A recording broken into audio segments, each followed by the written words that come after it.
નમસ્કાર, અમારી news channel news for Kathiawad ને લાઈક કરો, શેર કરો અને સબસ્ક્રાઇબ કરો.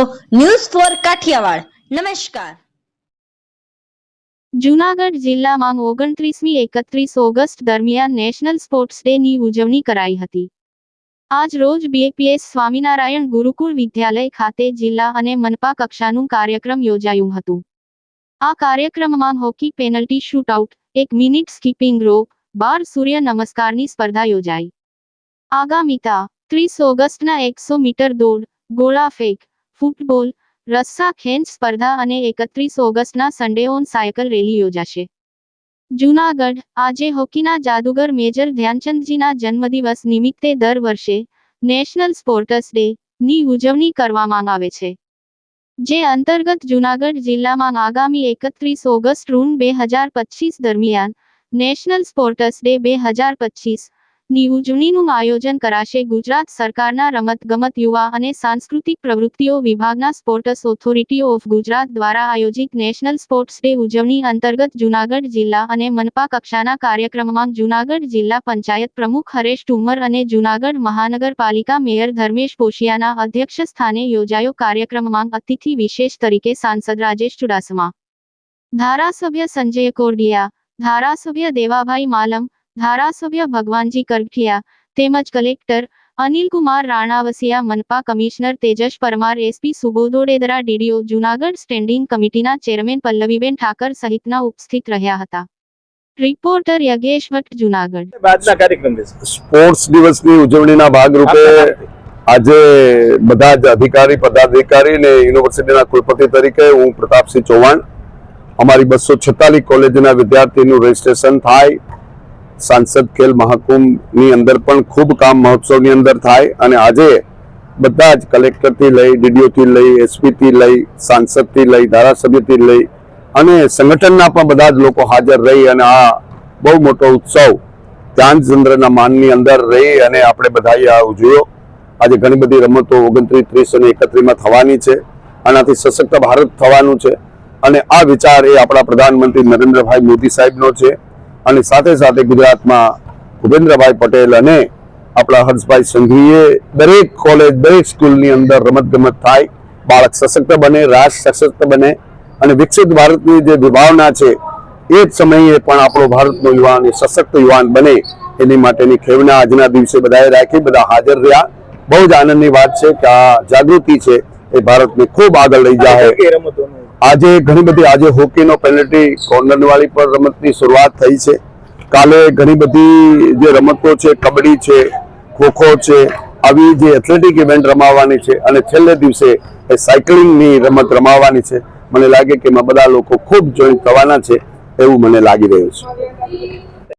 આજે જૂનાગઢ જિલ્લામાં રમતગમત અને યુવા સાંસ્કૃતિક વિભાગ અને વહીવટી તંત્ર દ્વારા નેશનલ સ્પોર્ટ્સ દિવસ ઉજવવાની આજનો કાર્યક્રમ બીએપીએસ સંસ્થા જૂનાગઢ મુકામે રાખવામાં આવ્યો. આમાં તમામ અધિકારી, કલેક્ટરથી લઈને ડીડીઓથી, કમિશનરથી લઈ અને પદાધિકારી, સાંસદ સભ્ય, ધારાસભ્યશ્રીઓએ પણ ભાગ લીધો. અનેક રમતવીરોએ પણ ભાગ લીધો. આજે કબડ્ડી, વોલીબોલ, ક્રિકેટ, હોકી આવી રમતો પણ થઈ અને એમાં વિજેતા લોકોને આજે ઇનામ વિતરણ કરવામાં આવ્યું અને ખૂબ આમાં લોકોએ ભાગ લીધો છે. આ કાર્યક્રમ કરવા બદલ હું વહીવટી તંત્રનો ખૂબ ખૂબ આભાર વ્યક્ત કરું છું અને આવા નવા કાર્યક્રમો જૂનાગઢ જિલ્લાની અંદર થતા રહે એના માટે શુભકામનાઓ, શુભેચ્છાઓ પાઠવું છું. વિદ્યાર્થીઓને શું કહેશો? વિદ્યાર્થીઓને મારે એવું જ કહેવું છે કે મોબાઈલની રમતને ગેમો મૂકી અને ગ્રાઉન્ડ ને મેદાનની રમતમાં આવો.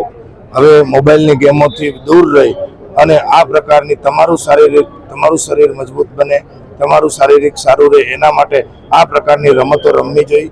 દેશના વડાપ્રધાન નરેન્દ્રભાઈ મોદી એવું ઈચ્છે છે કે મારા દેશનું યુવાધન છે એ સાંસ્કૃતિક વિભાગમાં, રમતગમત ક્ષેત્રે, યોગ ક્ષેત્રે દરેક જગ્યાએ આગવું સ્થાન ધરાવે એના માટે આ દેશના વડાપ્રધાન 18 કલાક કામ કરી રહ્યા છે. આજે જે કાર્યક્રમ હતો, આજે 29મી ઓગસ્ટ રાષ્ટ્રીય રમતગમત દિવસ તરીકે ઉજવવામાં આવે છે. ગુજરાત સરકાર દ્વારા આજે ખેલ મહોત્સવનું પણ આયોજન કરવામાં આવ્યું છે. સમગ્ર રાજ્યમાં ખેલ મહોત્સવના માધ્યમથી યુવાનો રમત સાથે જોડાય, મોબાઈલમાંથી મેદાનમાં આવે, એ નરેન્દ્રભાઈ, દેશના પ્રધાનમંત્રી આદરણીય નરેન્દ્રભાઈ મોદીનો એક સંકલ્પ છે કે આ મજબૂત ભારત કઈ રીતે બની છે, સશક્ત ભારત કઈ રીતે બની છે.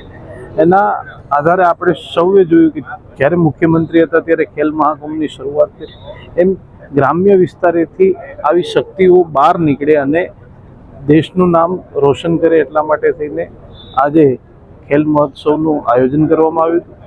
સાથે સાથે દેશના પ્રધાનમંત્રી આદરણીય નરેન્દ્રભાઈ દેશના તમામ સાંસદોને આહવાન કર્યું કે સાંસદ પણ આ ખેલ મહોત્સવમાં જોડાય અને સાંસદ ખેલ મહોત્સવના માધ્યમથી લોકો સાથે જોડાય અને યુવા શક્તિઓને પ્રોત્સાહિત કરીને આ દેશને મજબૂત બનાવવા માટે, સશક્ત બનાવવા માટે એ પણ રમતગમત ક્ષેત્રે યુવાનો આગળ આવે અને મોબાઈલમાંથી મેદાનમાં આવે, એમ માટે થઈને દેશના પ્રધાનમંત્રીએ આહવાન કર્યું છે.